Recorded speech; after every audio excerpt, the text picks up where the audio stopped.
Allez, ok YouTube, on se retrouve aujourd'hui une nouvelle vidéo. Et là aujourd'hui ça va être une vidéo sur les 5 raisons pourquoi commencer l'immobilier par la courte durée. Donc ça va se résumer en 5 étapes. Donc la rentabilité, pas d'impayé, gestion des prix, exploitation possible et le numéro 5 c'est la délégation. Bien sûr il y a d'autres raisons. Donc en fait la première raison comme je dis ça va être la rentabilité. La rentabilité sur un bien immobilier que tu exploites en courte durée de façon en plus professionnelle comme j'essaie de l'expliquer sur la chaîne YouTube avec des services en plus, avec de façon premium et un appartement en longue durée, exemple avec un étudiant ou des gens dedans à l'année, c'est pas la même renta. Pour te dire un exemple de chiffre, en longue durée, tu vas pouvoir espérer de 4 à 10% vraiment maximum sur un bien longue durée exploité correctement. Sur de la courte durée, on est plus aux alentours des plus de 10, 15, 20, il y a même des gens qui arrivent à monter à 25, 30% et je parle bien en net, pas en net, pas en brut, je parle en net, c'est-à-dire après charge, après impôt. Donc c'est pour ça que la rentabilité n'est pas la même. Deuxième raison, pas d'impayé, parce qu'en fait les gens quand ils passent par les plateformes ou par ton site à toi de réservation, ils règlent d'abord, alors que la personne en longue durée, rien ne l'empêche de se dire vas-y, à la fin du mois je paye plus. Donc voilà, là c'est quelque chose qui n'arrivera pas en courte durée, les gens payent avant d'être là sur place. Il y a toujours ça,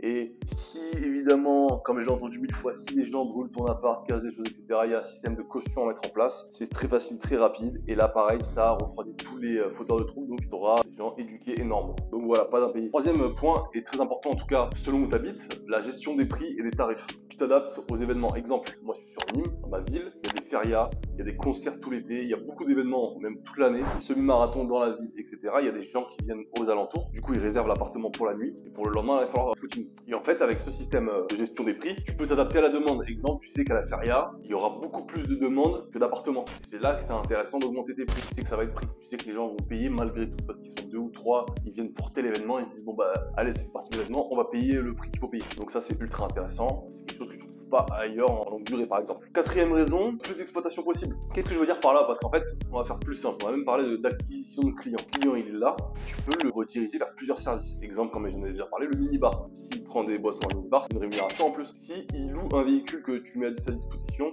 un service en plus. Si par exemple tu mets à disposition des trottinettes électriques, c'est un service en plus, etc., etc.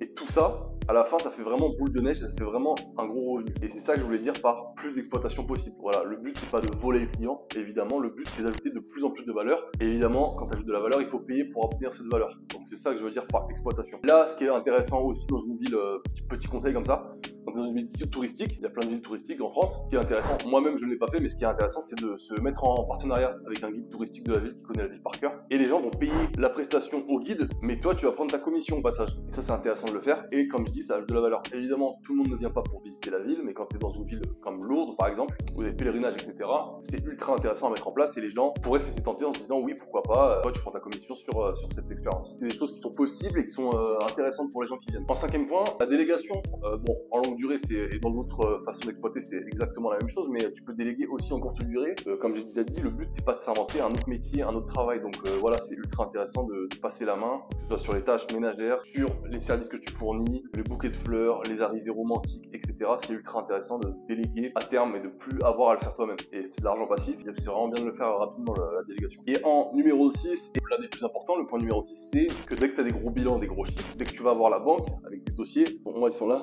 mes petits dossiers, et ben tu vas voir la banque et tu peux emprunter beaucoup plus. Tu peux emprunter sur des immeubles, tu peux emprunter différemment, tu peux t'associer. Tu as les chiffres à l'appui quand tu commences à avoir 4, 5, 10 biens et que tu vas à la banque. Évidemment, il y a, comme j'ai déjà dit, une notion d'endettement. Le banquier va t'en parler, mais quand le banquier sait que tu fais des dossiers, que tu les finalises et que tu fais ça bien, il y a vraiment plus de chances qu'il te laisse emprunter pour d'autres choses. Maintenant, pour la partie statut, en tout cas condition sine qua non pour avoir un crédit, il va falloir être soit en CDD, soit en CDI. CDD, c'est un peu plus compliqué. Là, ce que je te conseille, c'est, bon, après, je parle pas des cas des gens qui sont en auto-entreprise ou en société, mais là, être en CDI, c'est très bien. C'est parfait pour le banquier. Il coche toutes les cases. Voilà, le gars, il est en CDI, il gagne du temps. Même au SMIC, hein. Même au SMIC, tu peux aller emprunter. Même au SMIC, tu peux aller emprunter. Faut juste en discuter avec ton banquier. Donc voilà, ce que je conseille, c'est vraiment le CDI. C'est au tout début quand tu vas emprunter ton premier bien, c'est obligatoire. Et évidemment, si tu veux aller plus loin et que tu t'intéresses à l'immobilier, que ce soit de courte durée ou l'immobilier tout court, j'ai mis en description un lien. Donc le premier lien, c'est cadeau, c'est gratuit. Tu as juste à rentrer ton mail et tu reçois un e-book sur mon dernier projet immobilier pour te donner un ordre d'idée de quels chiffres tu peux faire en courte durée. Évidemment, on n'est pas tous dans les mêmes villes, mais grosso modo, tes chiffres tourneront autour de ça si tu fais les choses bien. Et comment écrire une description parfaite sur les sites de courte durée. Donc,